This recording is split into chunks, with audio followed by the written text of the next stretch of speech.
We Can Do It! Programang hatid ay kwentong buhay na puno ng inspirasyon at aral mula sa ating mga kababayan worldwide. We Can Do It! Dito lang sa inyong 702 DZAS, FEBC Radio TV.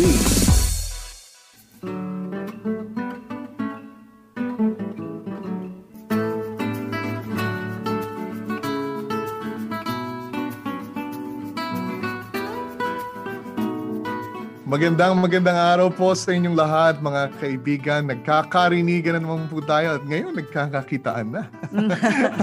Kami ho'y nakikita nyo, pero magpakita rin ho kayo, mag-post kayo sa mga Facebook messages, sa ating pong Facebook Live and also sa YouTube na ating pong napopost doon ng mga programs po natin dito sa We Can Do It! Kami nga po inyong mga kasama, Ate Maru Cepeda Javier. At ito naman po si Jonathan Mortiz. Yes, kami po ay tuwang-tuwa na naman sa galak. Alam mo, yung 1 week na hindi tayo magkikita, nakakamiss. Yeah. Namiss niyo rin ba kami? Nalulungkot nga ho kami. But kami naman ay masusundan ninyo sa maski na-miss ninyo ang ating program, pero itong programa nating We Can Do It ay napapakinggan ito, no? Sa FEBC Radio TV sa Facebook. Right. At sa YouTube channel ng 702 DZAS FEBC Radio TV. At hindi lang yon, meron pa. Makikita pa rin tayo at mapapanood tayo sa Channel 185 sa GCTV tuwing Sabado, 6:30 ng umaga. Correct. That's a blessing from the Lord. Yeah. Ang dami ng mga channels, right? Ang dami ng mga platforms. Well, ang platform natin, ang syempre gusto nating i-highlight sa platform natin ay kung ano po ang ginagawa ng Panginoon sa buong mundo. Tama. At ang amin naman layunin ay sa pagtapos ng aming programa ay tayo po ay makakadinig ng salita ng Panginoon, mga testimony po na nagbibigay papuri sa Panginoon, at ang Panginoon lang po ang makakagawa niyan sa ating. Correct. So yan po ang aming layunin sa ating programang We Can Do It! Mga kaibigan, ang ating pong feature ngayon ay ang FEBC International. Lagi nyo hong mapapakinggan yan all over the world. Yes. We're broadcasting sa 145 languages and more, and it's adding. Gusto rin nating dagdagan.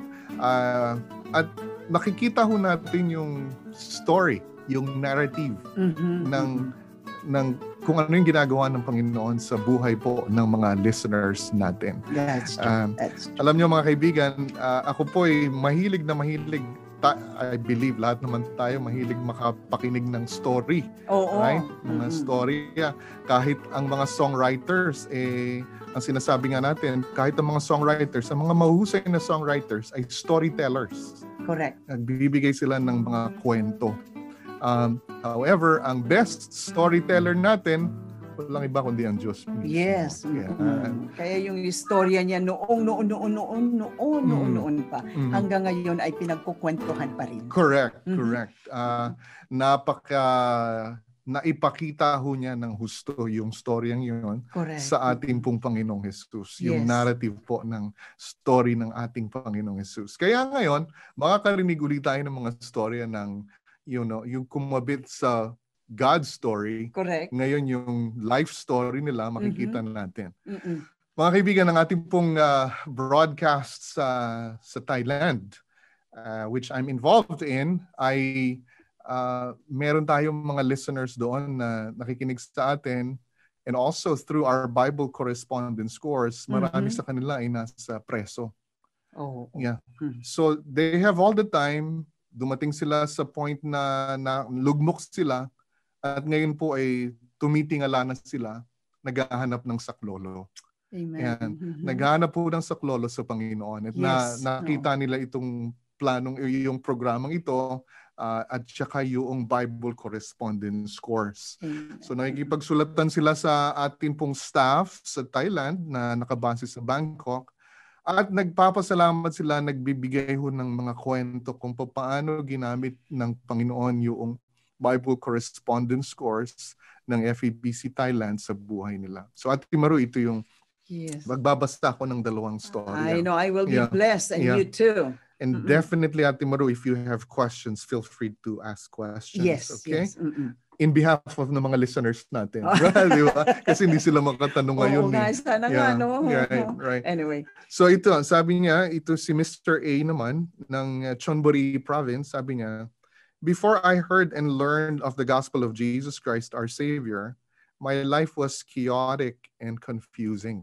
Mm-hmm. All the time in the past, I had been lying to myself that I was happy while my life hardly had any happiness at all. Okay. But after I found the gospel, I opened my heart to receive Jesus Christ as part of my life. Mm-hmm. It seemed like everything in my life was changing for better. I found true happiness like I have never received or found before. Thank God for bringing me into this path. Thank you for giving me the chance to be your child. And sabi niya, Amen. Amen. Yun yung mga buhay ng ating mga kasama, kaibigan, kapatid sa Bible Correspondence Course ng FEBC Radio Thailand. At dito nakikita natin, Tana, no, dito sa mga letters na ito, buhay na buhay ang pananampalataya sa Panginoon. Dahil, a person who is in the prison cell, na malayo sa family, malayo sa mga luhos ng buhay, pero ito kinakausap ng Panginoon. Right. They don't see, but they feel the presence of God sa mga correspondence course na ito. Ano yun, mysterious, I know. but it's real. Yes. And it's true. Kasi dahil na yung salita na pinag-aaralan nila, yung buhay ng salita ng Diyos, talagang tumutimo, kumakausap sa bawat isa sa atin. Tama. Alam mo, Ate Maru, ako rin, I just want to share my experience. Oo. Guminsan gugising ka ng madaling araw, no? Marami kasing dapat tapusin, marami kang gustong gawin. Stressed out ka kagad. Pero kagigising mo lang, stressed out ka na. You want to accomplish lots of things. Pero sabi ko nga, Panginoon, ito na, magbabasa na ako ng Biblia. Pagkabasa ko ng Bible, habang iniisip mo yung mga gusto mong tapusin, deadlines, stressors, parang hinuhugasan ng stream of living water. That's true. Salamat Panginoon. Nakakabasa ako ng buhay, salita ng buhay na nagpapalakas sa akin.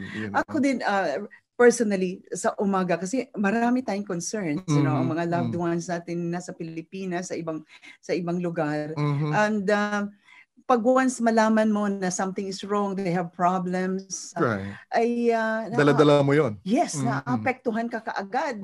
Nasa puso mo, nasa utak mo.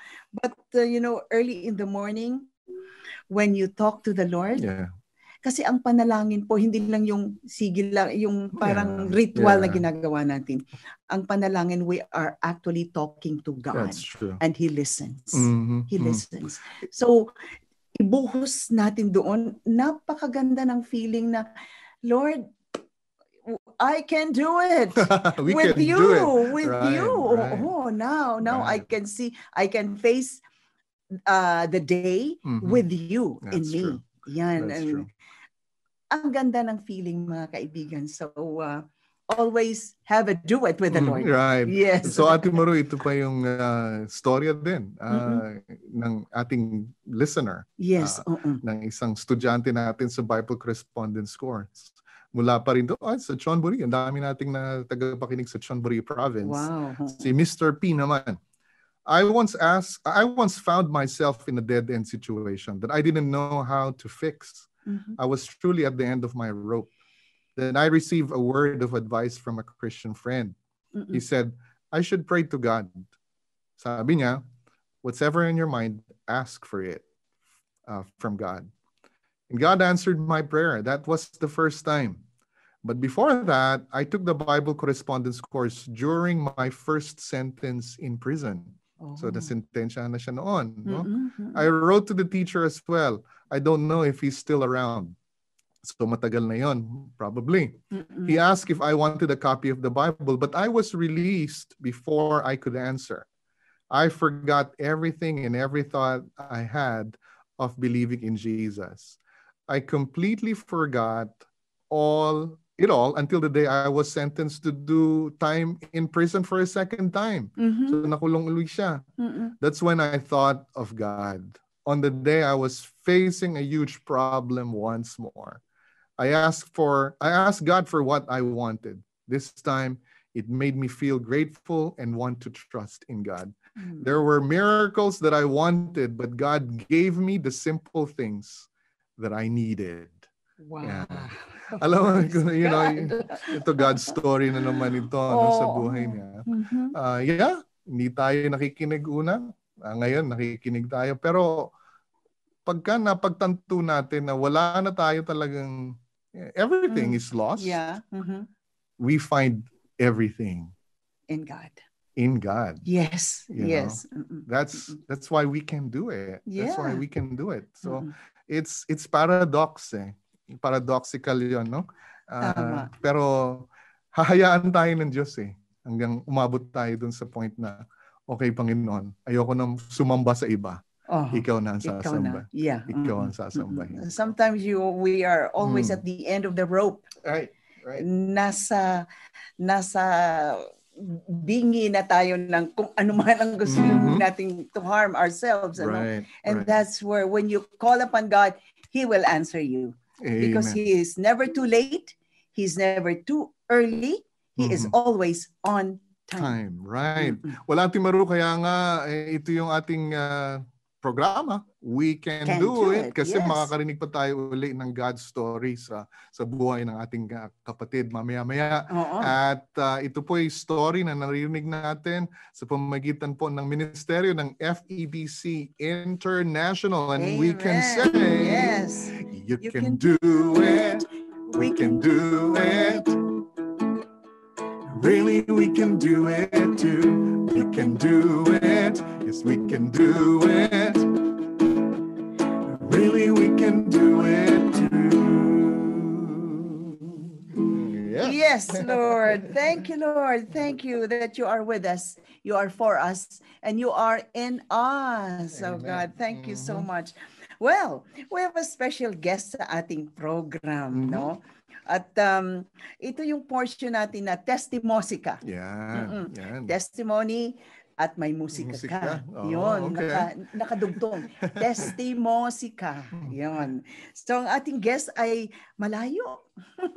Malayo. Pero malapit din. Siya po ay nagtapos ng Bachelor of Science in Education sa elementary education, okay? Became a teacher for 10 years in the Philippines. Right. Tapos nag-migrate siya sa United Kingdom or London with a wife and 2 kids. At ang pangalan ng mga anak niya si Aaron and Justine. At nung nandun na siya sa UK, he worked as in a 5-star hotel sa London. And then presently, now, no, actually galing lang siya sa work eh. Kaya thank you Salamat sa oras. Pinagbigyan mo kami. Now he is working as a care assistant in a care home in Birmingham City, United Kingdom. Let's welcome to the program, Mr. Ray Bondo. Hi! Ray, welcome sa ating program. We Can Do It. Kamusta? Mabuti po. Hello po sa inyo lahat. Good evening po. 11, quarter to 12 na po dito. Salamat sa oras mo. Late na dyan. Okay. No problem po. Buhayin namin ang iyong budhi. Anong oras ang pastor ko bukas? But thank you kasi nung kinausap ko si Ray, ay sabi niya, walang problema ate. Basta sa Lord, we can do it. Ano? We can do it. Yes, we can do it. Now, Ray, alam ko kung nag-meet tayo nung nakabisita kami dyan sa UK, ano? So, it was our first time. It's been a long time and it's nice to see you, both of you again. Yeah. Sana makabalik kami. Oo nga po. Balik po kayo. Total, kung na po kami dito, Freedom Day na namin last Monday. And Okay. yeah, but we're still but we're following the guidelines as well. Sa transport, nagmamask pa rin kami even Mask. in the yeah. groceries. Yeah. Oo. Right. Basta sa Yeah. crowd, basta sa maraming Yeah, tao. sumatahang. Talagang ingat pa rin po. Oo, tama Okay. yun. Ganon din kami dito. Ganon din I kami. see. Okay. Oo.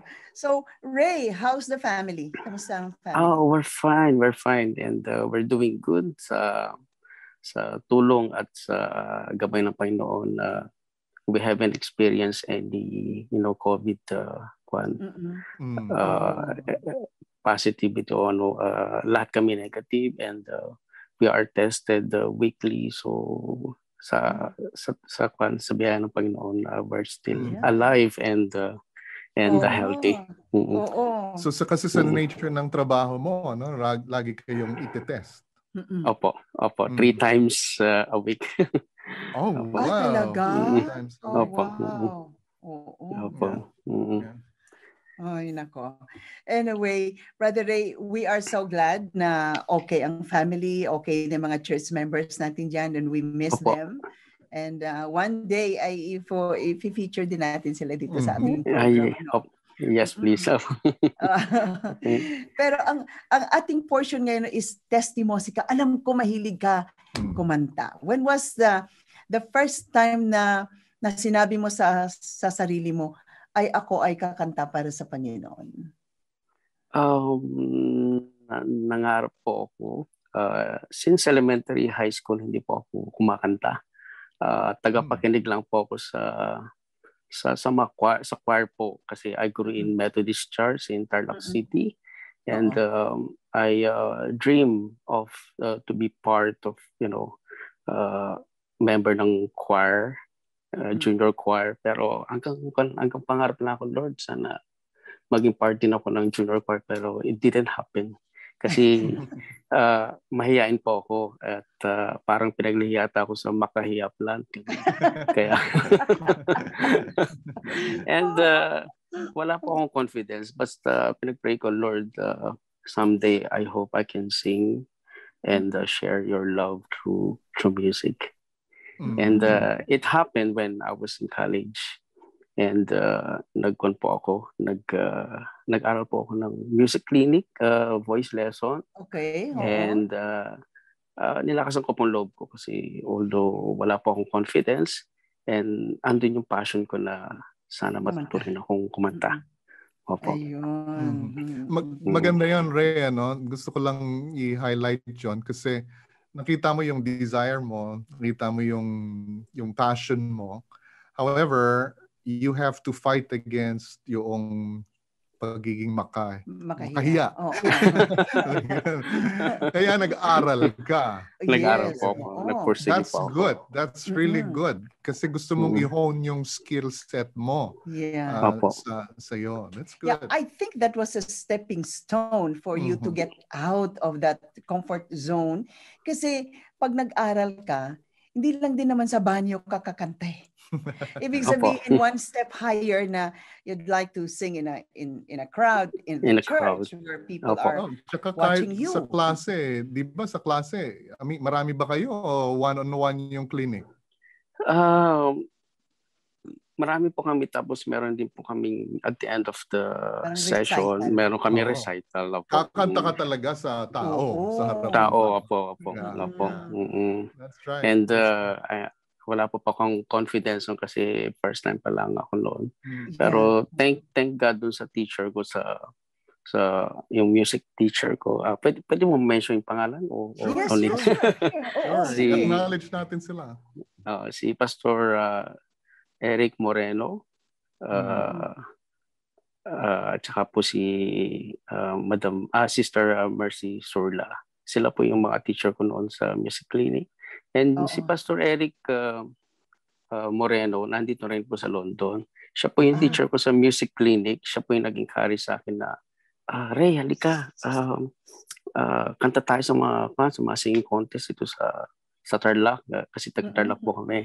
Oo. And he really encouraged me, pero sabi ko, mahihayin ako, hindi pa ako ready. Ganyan. So, So kumbaga tapos, nakita rin niya yung ano mo, nakita niya yung na, gift mo, yung talent mo. Parang nakikinita niya, pero sa akin wala po akong believe sa sarili ko.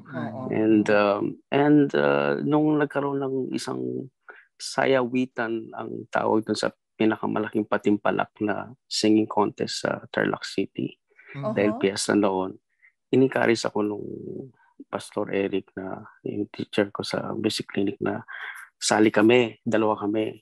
So, to make the story short, na-encourage niya ako, sumali pa ako sa singing contest. Then, siya po ang nag-champion. Ako po ang nag-first runner-up. Wow. I don't expect that kasi bago lang ako. Tapos, pareho kaming Christian songs ang pinaglaban. Ang gagaling ng mga kalaban namin. Talagang, by the grace of God, siguro yung talent na yun, ginamit ako para ang purpose ko lang kasi just to sing for experience and at saka para ma-share yung words of God through that music. And I don't expect na manalo, pero still God is good that nanalo pa rin. Napakabuti. By the way, Ray, can you still remember the song na napanalunan mo? Ano yung I forgot one of the song of Dulce, pero most of the time, ang kinakanta ko ngayon, pag in-invite ako dito sa UK, yung Pinakamamahal Kong Bayan. Pinakamamahal Kong Bayang Pilipinas. Yearly, meron kaming mga barrio pesa dito, malaking mga gathering na community, Filipino community dito. They always ask me to sing, and para ma-develop yung confidence ko. Then to share the words of God through music as well. So, and it happened. Yeah, and it happened. So gusto ko lang i-acknowledge yung composer niyan, si Soc Villanueva yan eh. Opo. Si Soc Villanueva, tapos originally kay Edward Granadosin. Edward Granadosin po. Opo. Yeah, that's good. Pinakamamahal Kong Bayan. Maganda yan, maganda yung song na yan. Ano ba yung chorus niyan? Pinakamamahal Kong Bayan, Pilipinas. Natatangi ang daan patungong bukas. Yan po. So, pag kinanta mo yan, Ray, how do you feel being a Filipino na singing Pinakamamahal Kong Bayan, Pilipinas? Ang pakiramdam ko yung bilang Pilipino as a Christian as well, yung proud ka na hindi lang proud kundi yung na-share mo yung words of God na hindi lang sa pagiging Pilipinas kundi ang puso mo sa God talaga, na ma-share mo yung word of God kahit nahihirapan yung Pilipinas, na kailangan lumapit tayo sa Diyos. Now, Ray, going naman sa ministry mo sa church, nasa worship team ka rin ba? Ano mga involvement mo sa music ministry? Sa church po, backup singer po ako. Sometimes nagli-lead, pero na-stop dahil po sa pandemic. Pero may virtual po kami. Ngayon, balik sa church na po. Kaso ngayon, medyo hindi na masyadong nakakapunta dahil weekends kasi nag-work po ako. Kaya but still, pag nagkataong off ako, then I go to church and simbahan ba na involved ka, it's a Filipino church or it's multicultural? It's most of members are Filipino. Administrative pastor namin tsaka assistant pastor namin are Filipinos. Sino nga mga pastors sa church? Dito si Pastor Rod Rivera and assistant pastor namin si Pastor Eddie Briones. Anong pangalan ng simbahan? ICF, International Christian Fellowship. Pero hindi lang mga Pilipino mapumunta, kundi mga ibang lahi rin po. Oo. And this is located in what place? Kasi baka mayroon tayong mga taga pakinig ngayon o pupunta ng UK.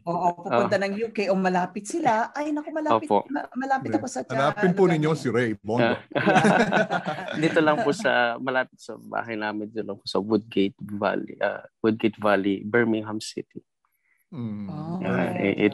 Ito po yung lugar po. Now, how far is it sa UK, London? I think 3 hours ang layo. Malayo rin po. Pero Birmingham City is the second largest city next to London.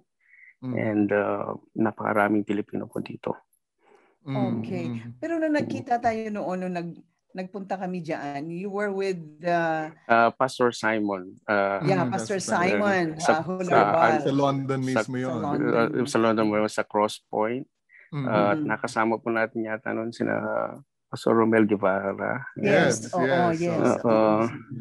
And I remember na nag-duet pa tayo po noon na Sister Maru.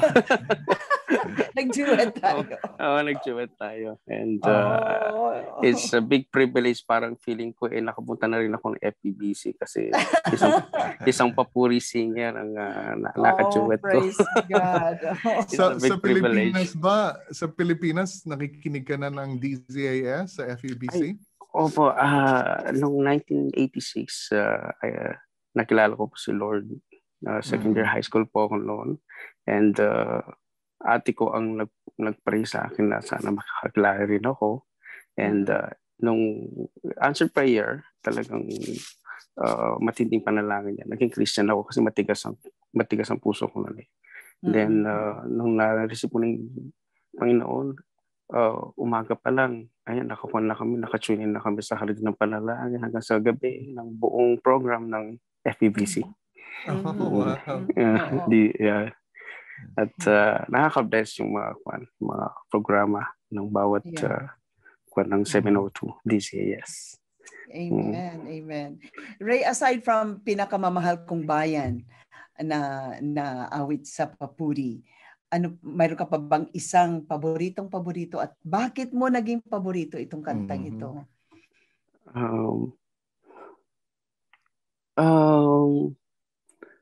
Tulay. Tulay. Yan ba ay composition ni Arnel? Ay, hindi. Ay, Tulay. Nakalimutan ko na kung sinong composer na. Pero, but can you sing a portion of it? Can you sing a portion of it ng Tulay? Yung Tulay. Malayo man ikaw sa akin, sa isang langit, lamang tumiting. Arnel. Arnel yun. Tama yun. Tulay. Right. Tulay ako.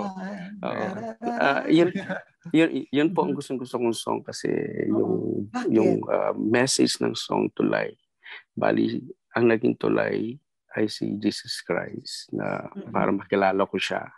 And ever since, naging paborito yung song na yun. Tapos inaabot ko na rin sa mga simbahan sa Pilipinas. Tapos nagagamit na rin ako noon na kumakanta sa makasal, my sister-in-law. And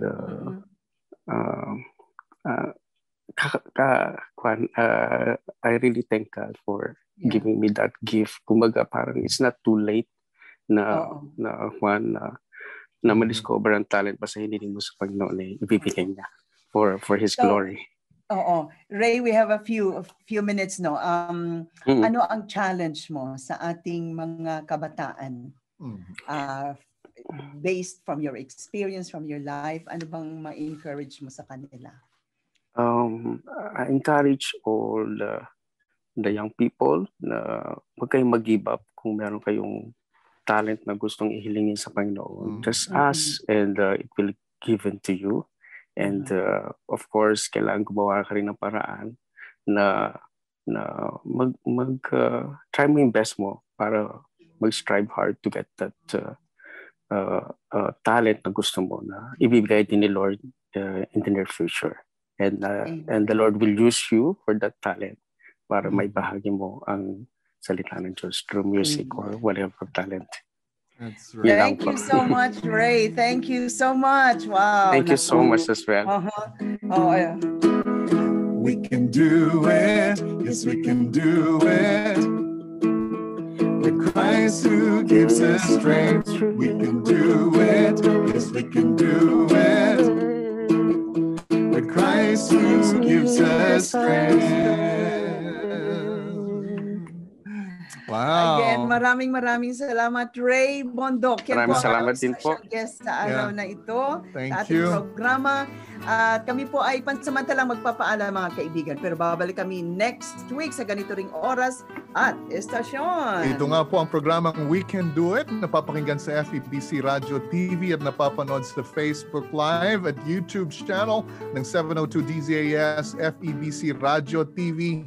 Gayon din po sa channel 185 sa GCTV. God bless you. God bless you. God bless you. Bye-bye. Bye-bye. Bye-bye, Ray. Thank you. God bless. Okay, Bye-bye.